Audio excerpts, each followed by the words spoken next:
Hi again. It's an update of what's going on with my engine. I was had a big pit in my stomach for the past couple of days because such a difference in compression. I had 90 pounds of pressure right here on that side, um, and the rest were 145 on that side and 135 or something like that on this piston. So I was beside myself. I thought, God, I have to take a major rebuild. I have no idea what's wrong with the engine. And then I was like researching on the internet and all that, and I forgot about doing a compression leak down test. I've never seen anyone do it on a Porsche or a Volkswagen. I don't know if that you could do it on one of these engines, but I think an engine's an engine. I guess you could do it. So what I did is I started off with the good one on this side, and both of them seemed like they were only, if you see this gauge, it was just a little bit in the green. So I would say maybe 15%, I don't know. But they were both exactly the same. So then when I went to this piston, it was a little bit higher, like almost, I would say 25%. Not horrible, but I heard that you could go from 20 to 30, not too bad. You know, the range. We gotta understand too, this is a Amazon gauge. It could be not accurate. So I put the gauge to 90 pounds and then I plugged it in, and that's how I got my readings. I know there's calculations to it, but I wanted to see if it would go in the red. So the only time I went on the red was when I went to the far one in the back. So what surprised me, that it's not leaking through the piston, it's leaking through the valve. The intake actually is bleeding because the air was coming through the carburetor. It wasn't coming through the oil passages. So at least I know it's an intake problem. But not only that, I noticed there's a lot of air when I screwed this thing in. The air was leaking out of the side of it.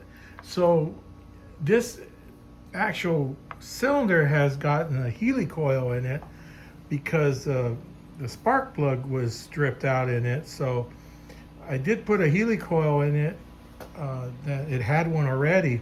So maybe the helicoil is leaking, so that's why I'm losing my compression. But when I did this leak down test on here, let me see if I could do it without, with this one hand.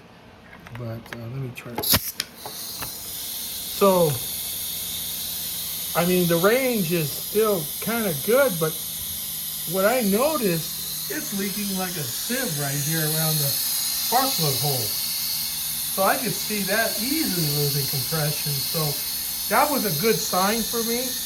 It may be a cracked cylinder head, because I know they get those hairline cracks between the the spark plug hole and stuff to the valve. So possibly the head's no good.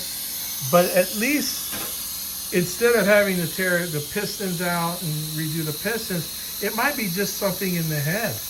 I may have to put a whole new Healy coil in there. Maybe you have to take it to a professional shop, have them tap in a more substantial one in there, and maybe, I don't know what they do, TIG weld them in place so they don't strip out. But at least it's showing a better sign. I'm not as overwhelmed as I was a couple days ago, because I really want to drive this car. Probably won't happen this year because, I'm going to have to take this out, and it's about finances too. If it's going to cost a lot, I'm just going to have to put it off, put it on the shelf till I get some extra funds. But I don't think it's going to be that expensive. Maybe $400 or $500 fix. But when we say that, it's always double, maybe triple. But I could get a brand new set of heads. John Hoyt, I think his name, or whatever it is. Or Hoyt, or I don't know. Not the actor, but the guy that builds motors for $4,700. I think that's quite extreme. But that would be a proper way of doing it, brand new heads. But I think I could find some heads, probably on maybe the Porsche swap meet or one of these events. Or maybe I'll go to these events, seeing I don't have a car still, maybe talk to someone. But I think I could probably just fix this head.